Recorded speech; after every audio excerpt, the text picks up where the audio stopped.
Okay, Matthew chapter 6, verse 34 says, "Therefore do not worry, for tomorrow will worry about its own things. Sufficient for today is its own trouble." Now I want to tell you why this verse matters so much for these uncertain times that we're living in. The key word being uncertain. Okay, now let me tell you a little bit about my worries. In September 2017, I became homeless for the second time in 10 years.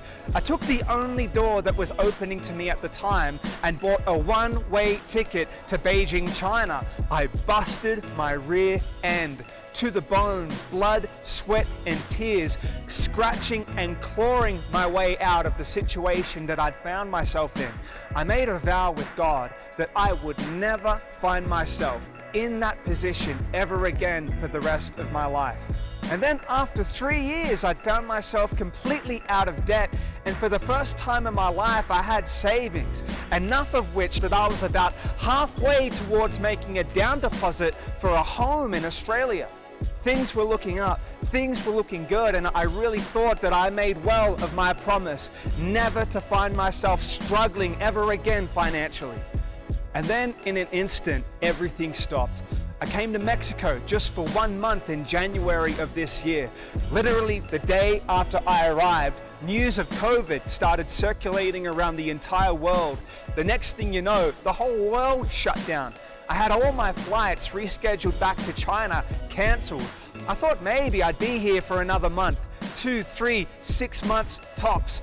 It turns out I've been here for almost 1 entire year without an income, just burning through those savings. And so needless to say, I've been no stranger lately of worry, anxiety, and stress. Okay, but let's reiterate. Jesus says in Matthew 6 verse 34, "Do not worry about tomorrow, for tomorrow will worry about its own things. Sufficient for today is its own trouble." Do you know that anxiety lives in the regret of the past or the fear of the future, but it never lives in the present of today? And isn't that just like us? We are time travelers, always traveling back to the past and always traveling ahead to the future. We're always dwelling on our regrets of the past and always mulling over, worrying, stressing, and getting anxious about the fears of the future. Jesus says that sufficient for today is its own trouble. Jesus himself, God himself, is calling you to be in the here and now. Do you want to know what the secret is to repairing the failures of yesterday and preventing the failures of tomorrow? It's focusing on your responsibilities today. Tomorrow will come and it will present its own problems. But if you focus on the things here and now, you can minimize and isolate the things of tomorrow. For example, one of my favorite authors is a man by the name of Stephen Covey. He wrote one of the world's most popular books called The 7 Habits of Highly Effective People. In that book, Stephen Covey outlines a very powerful principle of the 2 circles. Circle number 1 is called the circle of influence, and the other circle is the circle of concern. The circle of influence is everything that you can control, while the circle of concern is everything that you can't control. Now let's apply it to my direct circumstances. The circle of concern is the coronavirus. It's the very fact that I can't control which countries are closing due to the fact that new COVID cases are arising every day. These are things that I can't control. I can't waste time or be idle waiting for China to open up so I can go back to an income.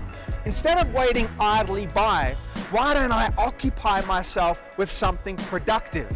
I can't sit idly by waiting to go back to China so I can continue to improve on my Mandarin. But what can I do? Well, I'm in Mexico, so why don't I put my energy into the here and now and brush up on my Spanish? Why don't I be productive today and make sure that I'm healthy for tomorrow? For example, do you know that I've cut sugar out of my diet for 30 days straight? 30 days without processed sugar. You see, I'm not working right now, but what can I do? I can sit down and I can make these videos to minister to others. I can't focus on my financial health, but I can focus on my physical health by keeping up a regular workout routine. I can't continue to save to buy a nice car, but what I can do is get my Mexican driver's license. In other words, there are so many things outside of my control in my circle of concern that I can't control. Meanwhile, there are so many things that I can do here, now, today, that if I apply myself fully to the problems of today and make myself proactive now, then I can put myself in a better position to attack the problems of tomorrow.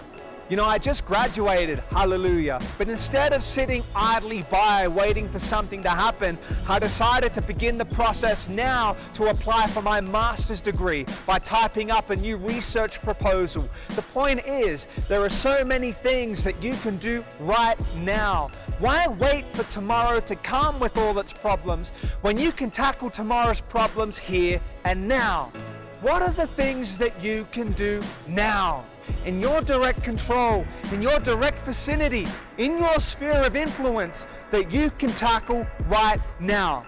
And even though your life might have so many concerns, even though there are so many things right now that you might be worried of, even though there are so many things right now that you might be concerned about, even though there are so many things right now giving you anxiety, worry, stress, and fear, don't fear. Jesus says that tomorrow will come with its own things. So worry about them when they come, but instead focus on today. So what are the things that you can do right now? Because as Jesus says, sufficient for today is its own trouble. Okay, until next time, it's Nathan Asher. Until then, may God bless you and may God rest you. I'll see you next time. Bye-bye.